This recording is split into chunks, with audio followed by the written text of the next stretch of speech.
สบายดีพ่อแม่พี่น้องพบกับเฮาเดียวซ่องคิดปักหลายนั่นเองพี่น้องตอนนี้ก็อยู่แคมป์คลองเนาะพี่น้องเนาะสัญญาณเลาะอย่างตามแคมป์คลองเนาะพี่น้องคนกัไล่ขนาดพี่น้องแคมป์คลองเนาะไล่คือเก่าพี่น้องมายามได้ก็ไล่คือเก่าเนาะคุณมาที่ลมบ่นะผู้สาวหรือสาวลาวแบบมักเลาะตลาดเก็บคล้องบ่สินะแล้วจะเลิกเรียนเลิกงานมาพี่น้องเด้มีแต่ผู้สาวงามๆพี่น้องที่มามักเลาะแคมป์คลองเนาะ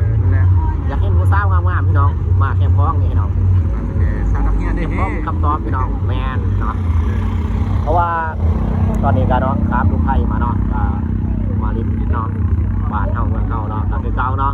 อยู่ไสกับบ่คืออยู่บ้านเฮาพี่น้องเก่าพี่น้องแม่นอยู่ไสกับบ่คือบ้านเฮาเนาะอยู่บ้านเฮาคือเก่าพี่น้องบ่ต้องว่าไล่อย่าห่างก็ละครับสวัสดี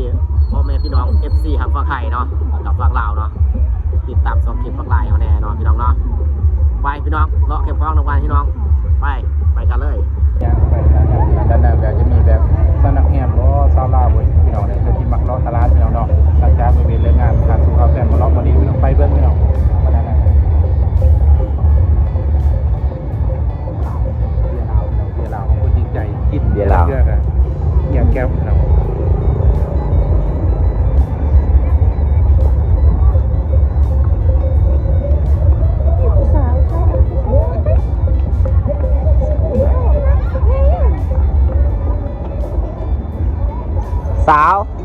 สาวเสื้อดำโอ้ยคือยิ้มงานให้เราสาวเสื้อดำการโดนเติมเนาะพี่น้องที่บัวไรมาเลาะแคมป์คลองเนาะคือเก่าพี่น้องอลังการคือเก่า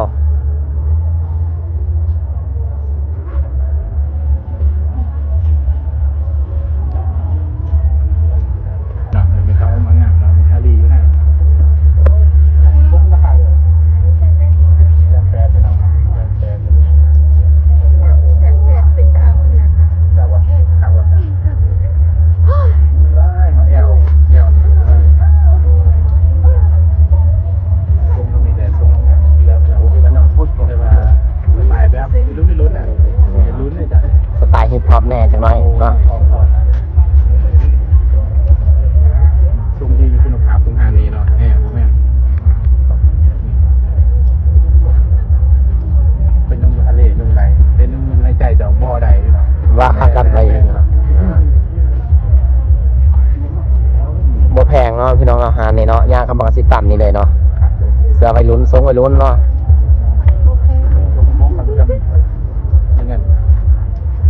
ราคาบ่แพงเนาะ400กว่า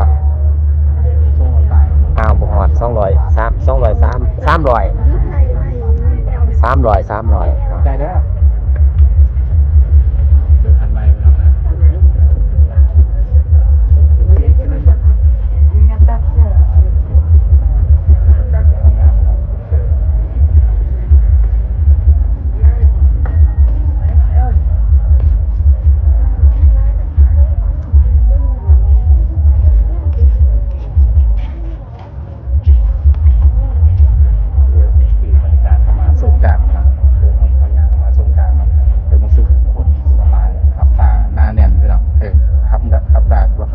ลิ้นน้ำแดง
สาวบ้านสาวก็ซื้อให้กันได้เนาะพี่น้องเนี่ยครับ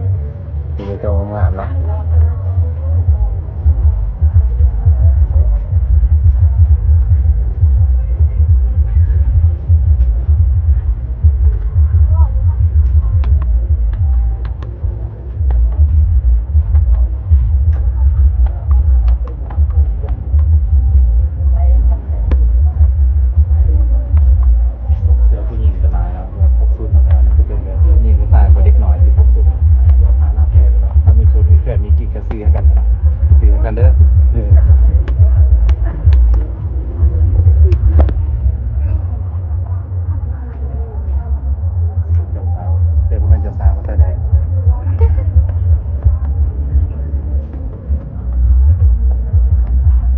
โซนนี้เนาะโซนทางซ้ายมือเนาะเวลาย่างมาแต่ทางปอกซักเนาะทางซ้ายมือคือส่วนของเถิงเนาะมันก็จะเป็นเจอแบบสุดผู้สาวเนาะสุดผู้บ่าวเนาะส่วนไล่ก็จะเป็นสุดผู้หญิงเนาะ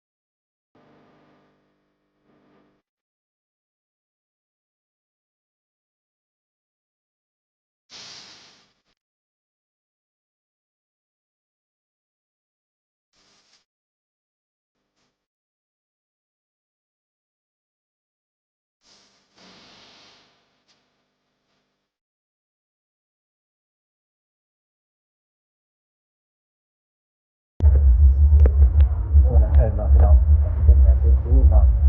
ที่จะตั้งรถบ้านเถิงเนาะย่างมาแต่หัดบัตรประกัน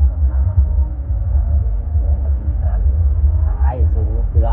นี่โดยเฉพาะเนาะครบพี่น้องเตือนของครบสุดเด้อพี่น้องเด้อนั่นแหละเนาะแต่ต้องเครื่องนิดหน่อยว่าคนจะพาชิวพาแฟนมาเลาะมาลิ้นพี่น้องเลยเบิ่งพี่น้องคอยคำย้ำแรงมาจันเนาะ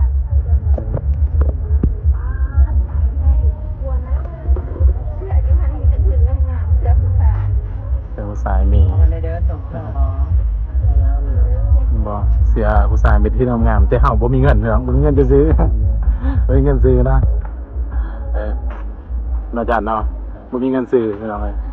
นี่ก็เป็นเกลือพี่น้องส่วนใครเกลือใครเสื้อใครผ้าใครแพรพี่น้องนี่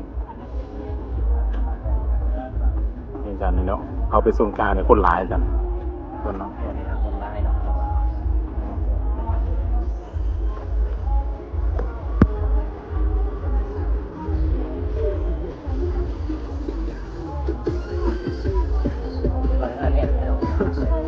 นี่น้องเต็มเลยอันนี้เป็นแบบโซนนี้แบบอึดไออัดแอบส่งบอเนาะแต่ว่าบอลซิมาเซอร์แล้วตรงนี้ก็ด่าว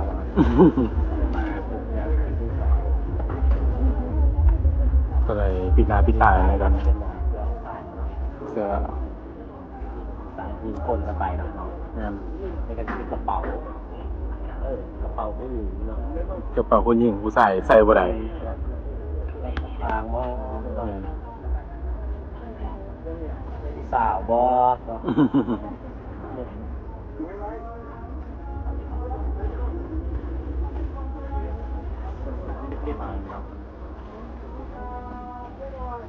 อยู่กับไม้บอเนาะอยากได้ไม้บออยากได้อื่นสามเนาะเร็วอันนี้ราคาเท่าไหร่เนี่ยนี่พี่น้องนี่3-4แยกพี่น้อง4แยกลงจ่องมาเนี่ยพวกมันติหอยพี่น้องสาวขายพี่น้อง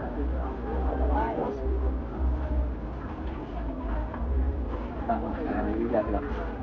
แต่เราแน่นยกทรงอย่างนั้นเองนะคัดเนาะคัดแน่ดีเนาะครับบรรยากาศพี่น้องย่างก็ไปโซนนั้นได้พี่น้องเลยเบิ่งเกิร์ฟเนาะพี่น้องเกิร์ฟ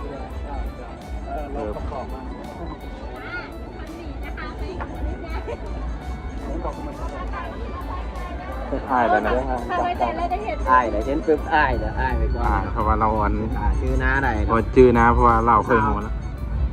เกือบก็มีแต่กินซ้ายกินเดียวคูณไปใส่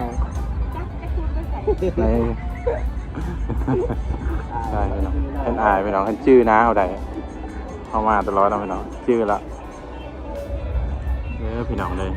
ยางเบิ่งส่วนด้านในนะครับเดี๋ยวสมาพักผ่อนเนาะอาจารย์เนาะยางเบิ่งบรรยากาศตรงนี้เนาะเพราะว่าเวลาอะต้องให้เวลามากกันยากเติมพี่น้องอะไร เจ้าเล็กน้อยเนาะงามดีเนาะ งาม เขาเรียกที่เขาเป็น จะเป็น แข่งเนาะติดตามปลายเลยเนาะก็สิติดตามปลายนะเดี๋ยวตัวงามนะดูมีร้านให้สิเนาะเหมาะนะครับ เอามีลูกลูก ปลายเลยนะ ตามไปนะก็ไปเนาะยางไปเบิ่งโซนด้านในอีกน้อยหนึงนะพี่น้องก็สิได้กลับพี่น้องยางเบิ่งโซนด้านในอีกน้อยหนึงก็เนาะ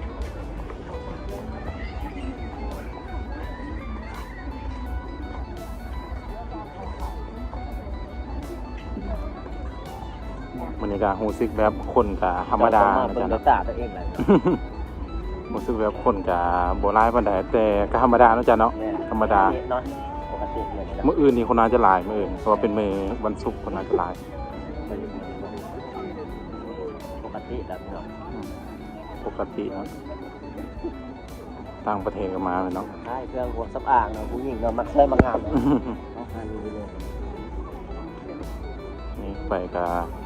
บ่ค่อยมีหยังแล้วเนาะจ๊ะเนาะมัน ไปเจอขนาดนั้นได้มันแต่สิเป็นโล่งๆไปจักน้อยนึงมันเป็นว่าคิดฟิล์มโทรศัพท์บ่เครื่องฟิล์มบ่คิดโทรศัพท์มันจะตัวกันย่างไปอีกจักน้อยเนาะย่างไปอีกจักน้อยก็สุดแล้วเนาะพี่น้องเนาะ สุด แล้วก็ย่างไปอีกจักน้อยก็สิไปเจอมีเจ้าอนุวงศ์เนาะจับดาบแล้วก็มือสีไปปากน้ำคลองนั่นเองพี่น้องแต่ว่าแถวนั้นมันก็สิมีบอกงานบุฟเฟ่บ่เนาะเนี่ยจานที่กินกับงานกลับมาจะเป็นแถวกินโค้งนอนตามแดนแล้วฟังนอนเนาะว่าพี่น้องก็สิสู้ซ้ำนี่เนาะพี่น้องตอนนี้ก็มีบุฟเฟ่ผู้สาวงานเนาะเพื่อน เป็นผู้แสบผู้สาวพี่น้องผู้บ่าวผู้เที่ยวกระเทยบ่มีเนาะ แมน พี่น้องในการเลาะ